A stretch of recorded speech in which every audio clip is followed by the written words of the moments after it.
അമ്മേ ശരണം, ദേവീ ശരണം, ചോറ്റാനിക്കര അമ്മേ ശരണം. ശർക്കരപ്രിയയായ ചോറ്റാനിക്കര അമ്മ.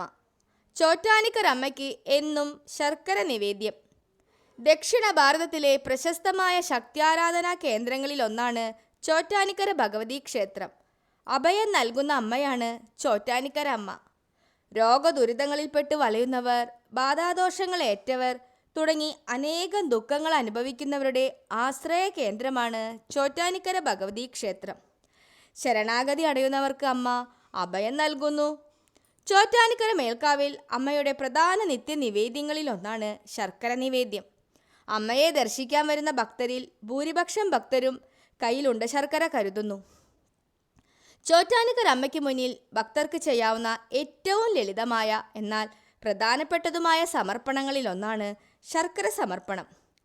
രസീതൊന്നും എടുക്കാതെ തന്നെ ഭക്തർക്ക് മേൽക്കാവിലും കീഴ്ക്കാവിലും തൃപ്പടിയിൽ ഉണ്ട ശർക്കര സമർപ്പിക്കാവുന്നതാണ്. ശർക്കര സമർപ്പണത്തിന് കൂടുതൽ പ്രാധാന്യം മേൽക്കാവിൽ അമ്മയുടെ നടയിലാണ്. ആഗ്രഹങ്ങൾ പ്രാർത്ഥിച്ച് ഭക്തർ ശർക്കര സമർപ്പിക്കുന്നു. തൃപ്പടിയിൽ ഭക്തർ സമർപ്പിക്കുന്ന ശർക്കര ഒന്നാകെ വലിയ ഉരുളിയിൽ ഉച്ചപൂജയ്ക്കും അത്താഴപൂജയ്ക്കും മേൽക്കാവിൽ നിവേദിക്കപ്പെടുന്നു. ദേവിക്ക് നിവേദിച്ച ശർക്കര അത്താഴപൂജയ്ക്ക് ശേഷം മേൽക്കാവിൽ ഭക്തർക്ക് വിതരണം ചെയ്യുന്നു. അമ്മയ്ക്ക് നിവേദിച്ച ശർക്കര പ്രസാദം കിട്ടുന്നത് തന്നെ വലിയ ഭാഗ്യമാണ്. ശർക്കര കൊണ്ട് തുലാഭാരം, ശർക്കരപ്പറ എന്നിവയും ക്ഷേത്രത്തിലെ പ്രധാന വഴിപാടുകളാണ്. ചോറ്റാനിക്കര ക്ഷേത്രത്തിൻ്റെ സമീപത്തുള്ള കടകളിൽ നിന്നും ഭക്തർക്ക് ശർക്കര വാങ്ങി ദേവിയുടെ തിരുമുന്നിൽ സമർപ്പിക്കാവുന്നതുമാണ്. ചോറ്റാനിക്കര അമ്മേ ശരണം.